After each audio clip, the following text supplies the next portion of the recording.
The rivalry between Vito and I-Pod shows no signs of letting up, but only one of them claims superpipe victory at the Snowboarding World Championships in Oslo, Norway. And surprises were the name of the game for the men at the Australian Open of Surfing, as the top seeds were pushed aside to make way for yet another young gun, but not a name you would expect. Plus, we've got the latest inside news. A crash changes the course of AMA Supercross and surfing's first World Tour event of the season, a preview of the Quiksilver Pro. It all starts right now. You're inside Alli Sports.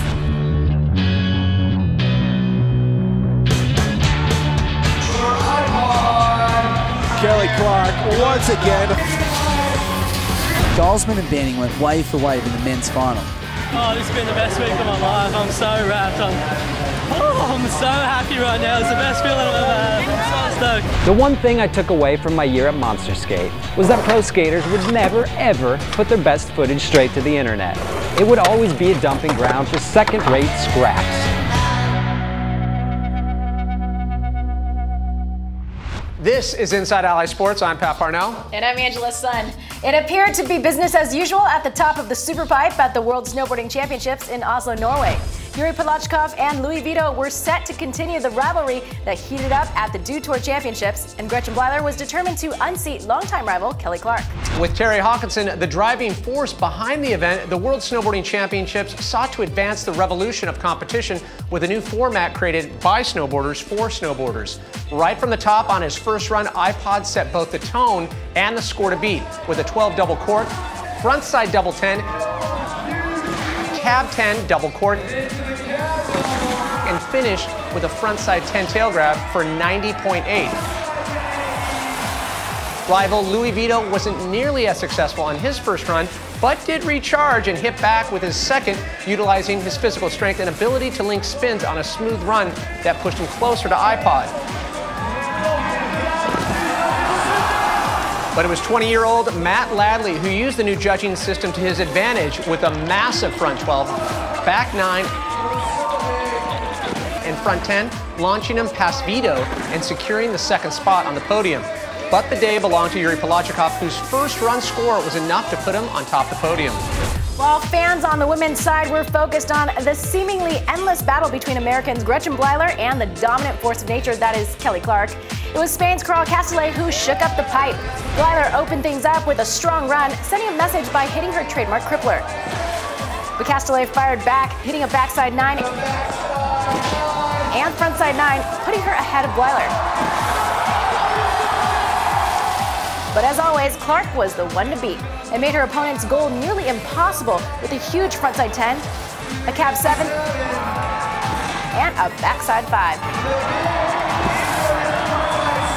Placing her again at the top with an 86.6, followed by Castellet, with Blyler rounding out the pack in the third. I've always said it about Kelly, when she's pushed, I love it. She answers back with her riding. So well done, Kelly. Well, the good news for snowboarding fans, the action slopestyle was just as competitive on a monster of a course with only 1 point separating first and second in the men's division. With Norwegian favorites Torstein Horgmo and German Broughton out of the finals, ultimately it came down to a battle between American Chaz Goldemon and Canadian Sebastian Toutant. Goldemon established an early lead and finished big with a tail press to backside 180 and a huge cab 1260 to earn the win. Toutant followed in second and Belgian Seppe Smits in third. Pat, it's great to see Chaz Goldemon back on the podium again. Agreed. For women's slopestyle, an early lead by Finnish rider Anni Ruukajärvi was soon eclipsed by Canadian Spencer O'Brien, ending with the 50-50 and a large frontside 720 and securing the win with a score of 84.4. Behind the Canadian was American Jamie Anderson with a 78.9, and Anni Ruukajärvi from Finland takes the third spot. With a career spanning over 2 decades, Norwegian Terry Hawkinson is one of the first names to pop up on anybody's list when you're talking about riders who have impacted the sport, industry, and movement of snowboarding. As the founder of the TTR World Snowboard Tour, Hawkinson lobbied hard with the Norwegian government in establishing this event to become a cornerstone of competitive snowboarding. Is Terry's vision of competition snowboarding finally coming to fruition? I am now joined by Olympic bronze medalist and Inside Alli Sports snowboarding analyst, JJ Thomas. Welcome to the show. Thank you, Pat. So let's put it up there. Is Terry's hard work finally paying off? Did we see that in Oslo this past week? Yes, I think it really is. We've seen Terry Hawkinson working on an event called the Arctic Challenge for 15 years, and now he has the World Snowboarding Championships with quarter pipe, half pipe, slopestyle, the best riders, biggest purse. I think he's done pretty well. Okay, and let's bring the judging into the fold. He's always been a vocal person when it comes about battling the IOC and the FIS. New judging system, drastically different, but maybe a little bit easier to follow for the average viewer out there? Yes, I think so. The SLS, it's a great system. It's new. Is it foolproof? I don't know. It has its ups and downs, definitely has its merit. The riders who win love it. The riders who lose, a little salty, but it's a great start. Yeah, the salty ones, that always does happen, I should point out. Exactly. Let's talk about the progression of snowboarding. You're always a big fan of things continuing to move forward. We've got doubles, triples, eventually quad combos probably down the road. Does it kind of put the style aspect of snowboarding at risk? Absolutely not. You think it might, but these guys, when they do their doubles in slopestyle, when they do their triples, the stuff looks good. These new guys have tons of style and it shows in their tricks. I love watching it. It's not hurting the style aspect at all. And can we talk about the female competitors? There was definitely some ladies stepping it up in the pipe, right? Absolutely. Yeah. I think the event in Oslo was probably one of the best, if not the best, women's half-pipe snowboard contest ever. Kelly Clark, Gretchen Bleiler, Carol, they rode amazing, new tricks, new style. It's getting fun to watch. Yeah, it's great to see Carol Castellet, charge up Kelly Clark and Gretchen Bleiler, who definitely have more in the tank. And last but not least, let's talk about the retro aspect of the World Championships, bringing a quarter pipe event to the, into the fold. It's always good to see that come back, right? It's amazing to see quarter pipe events happen. They don't happen a lot, and when they do, they're fun to watch. Usually you get one big one a year. This was it, and this was awesome. We saw doubles go down, huge airs, beautiful McTwists. It's a great thing to watch. All right, well, I know you're nursing the knee injury. We look forward to your upcoming segments on Inside Alli Sports. JJ Thomas, everybody. Thank you. All right, coming up, the world's top pro surfers at the very first Australian Open of Surfing on Manly Beach, where the young guns continue to make their mark.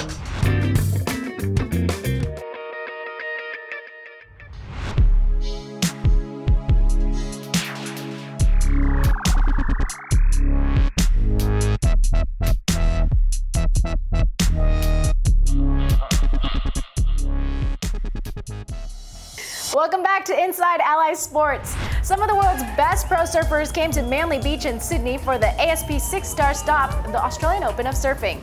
This was the inaugural year for the festival, which also included live musical performances and the Pro Beach Bowl skate competition. With world rating points and thousands in prize money on the line, the elite of the men's ASP came to prepare for the World Tour, and they were expecting a tough competition. What they weren't expecting was a virtual unknown, a 17-year-old Aussie named Matt Banting, winner of the Pro Juniors competition, to step up and grab the victory in the 6-star division. I'm so wrapped. I'm so happy right now. It's the best feeling I've ever had. I'm so stoked. Rest assured, Banting had to work for his money, averaging 2 heats a day for a week, leaving heavy hitters like Adrian Buchan eliminated in the quarterfinals. Banting battled hard in the final against American Evan Geiselman, with both young surfers pulling out all the stops in the small surf. Banting used waves to his advantage, focusing on massive air reverses that posted some big scores in return. The Australian was more than happy to claim the $25,000 prize and 3,500 world ranking points. Sounds quite nice. While the top seeds on the men's side were out by the semifinals, in the women's division, it was exactly the opposite. Hawaiian Tour rookie Malia Manuel was up against former world champion Sofia Milanovic from Peru, while Sally Fitzgibbons took on fellow Australian Laura Enever. In the final, it was Fitzgibbons, still recovering from a broken wrist, sustained surfing Tabarua in the off-season, facing off against Sofia Milanovic. The Aussie timed her turns to perfection and was rewarded by the judges for her ability to effortlessly link turns. She edged out Milanovic, taking home the well-earned $8,000 check. I'm here from the beach, and it's just the most unbelievable feeling. This is definitely going to give Sally a jolt of confidence going into the Roxy Pro. Yes. With 4 new surfers on the Women's World Tour and competition in 2012 expected to be the toughest in ASP history, what do athletes have to do to prepare? We caught up with 4-time world champion Steph Gilmore to get her inside take. Don't think I forgot. Yeah. Listen, positive over negative. Because I do believe in positivity. Positive over negative. So 2011 was the first major injury that I'd ever had. 4 times world surfing champion Stephanie Gilmore has been attacked at her home in Tweed Heads. I'd learnt a lot about myself, a lot about my body and sort of overcoming injury. You know, there was lots of hurdles and all kinds of things going on, and there wasn't too much surfing. We had about 6 months of non-stop events. It's back-to-back, it's full on, and then we had 6 months of time off. In my eyes, it was sort of like I learnt so much in 2011, but I just sort of, the whole year was about taking the time to re-energise for 2012.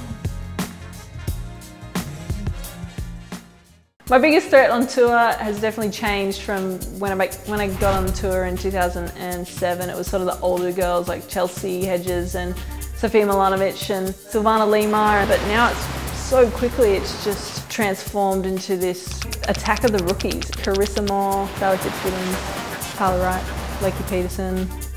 All of the rivalries and all of the threats are these young girls, and I feel like I can really be a part of pushing those boundaries with these girls. I just hope it's barreling. I just want to see all the girls perform in barrels. I think that that has really yet to be shown to the world, the female surfing, and I think that Snapper's a perfect place to do it because you can mix it in with manoeuvres and stuff. So it's really cool. You know, it's so exciting to be a part of that movement and that generation of girls coming through, because I feel like I'm right there with those young girls, which is exciting for me.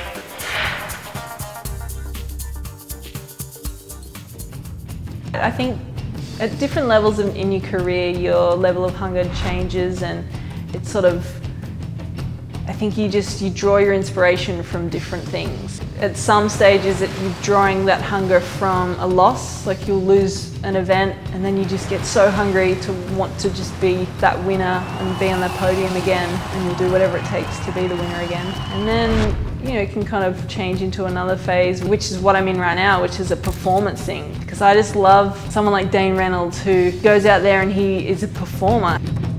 Kelly Slater has always been called the show pony. Yeah, victory lap there for Kelly Slater. Congratulations. He's and he made it out of that thing? Of course he did. And it's a different type of hunger because you want to be the center stage. Basically, you want that spotlight to be on you when you're on that wave. Yeah, in a weird little way, that's the hunger for me. The action at the Open wasn't just in the water as skaters dropped into the Pro Beach Bowl skate competition. Some of the world's best transition skaters took on the 12-foot high walls of the resurrected Soul Bowl. Yeah, it's good to see that thing back. And seemingly the youth movement from the surf competition transitioned seamlessly over to the bowl. Pedro Barros grabbed the win, overtaking veterans like Bucky Lassick, Bob Burnquist, and Rune Glifberg. Good to see those guys back on the bowl. Yeah. The top surfers have jumped from the Aussie Open over to the first World Tour event of the year, the Quiksilver and Roxy Pro at Snapper Rocks in Queensland's Gold Coast. 2011 ASP Women's World Tour champion Carissa Moore let her fans know she's on her way and pumped up to compete. She tweets, "Excited to join the madness, heading to Aussieland with Shane Beshin. Let's do this." Yeah, I'd be excited too. The question is, will Superbank emerge at Snapper? The contest bank at Snapper Rocks has been eroded by the strong easterly swell from back in December, leaving a hole in the sandbank. No bueno.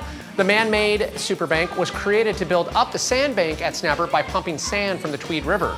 And if all goes well and the Superbank shows its face, surf fans are looking forward to the 2012 World Tour debut of 11-time world champion Kelly Slater, who's taken the victory at the Quiksilver Pro 3 times. With questions about whether or not he'll commit to the season full-time, everybody will be watching his performance at Snapper. So who's going to win the Quiksilver and Roxy Pro? Tweet us your prediction at #Inside Alli Sports. With a 23-year age range between the oldest and the youngest of the ASP Top 34, this may be the year where youth is definitely king.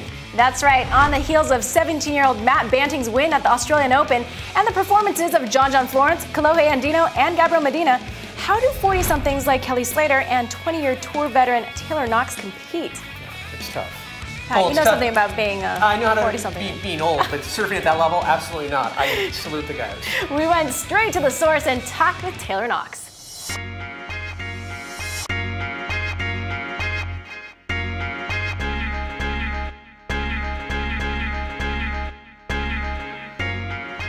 You know, coming up in the group that I was in, which is the so-called momentum generation, you know, with Rob and Ross and Shane and Kelly, It was kind of like everyone was good at their own thing, and I kind of felt like I gravitated towards being like a power surfer.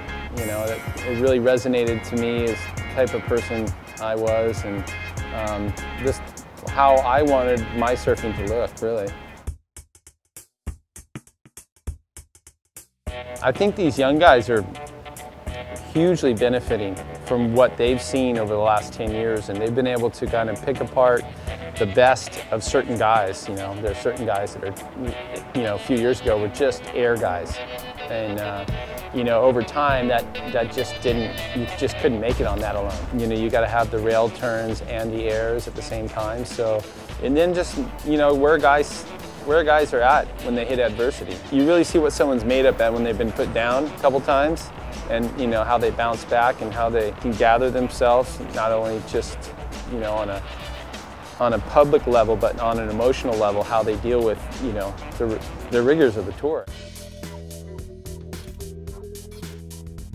I think one of the biggest factors of, you know, my longevity in my career is I can narrow it down to basically just to do meditation through a mentor of mine, Ron Rathbun. I started working with him 10 years ago, and it blew my mind how simple it was, but how profoundly deep it went. You know, that cliche that the body follows the mind is I feel, incredibly true.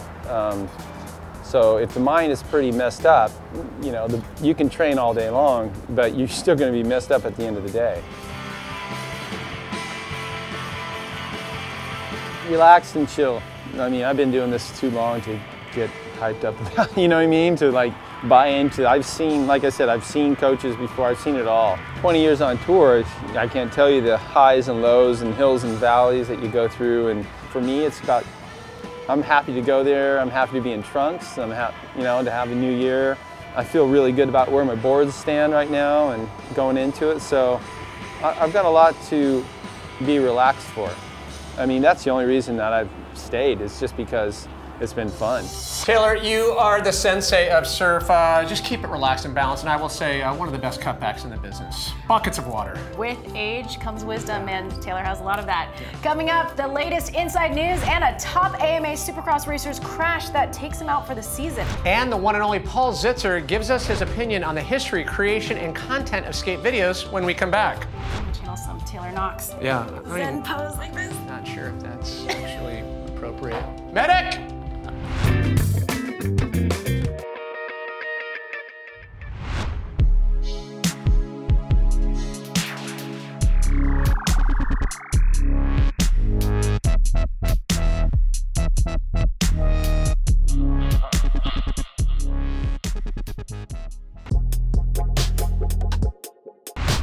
Welcome back. Here's the breakdown of the latest in sports with Inside News.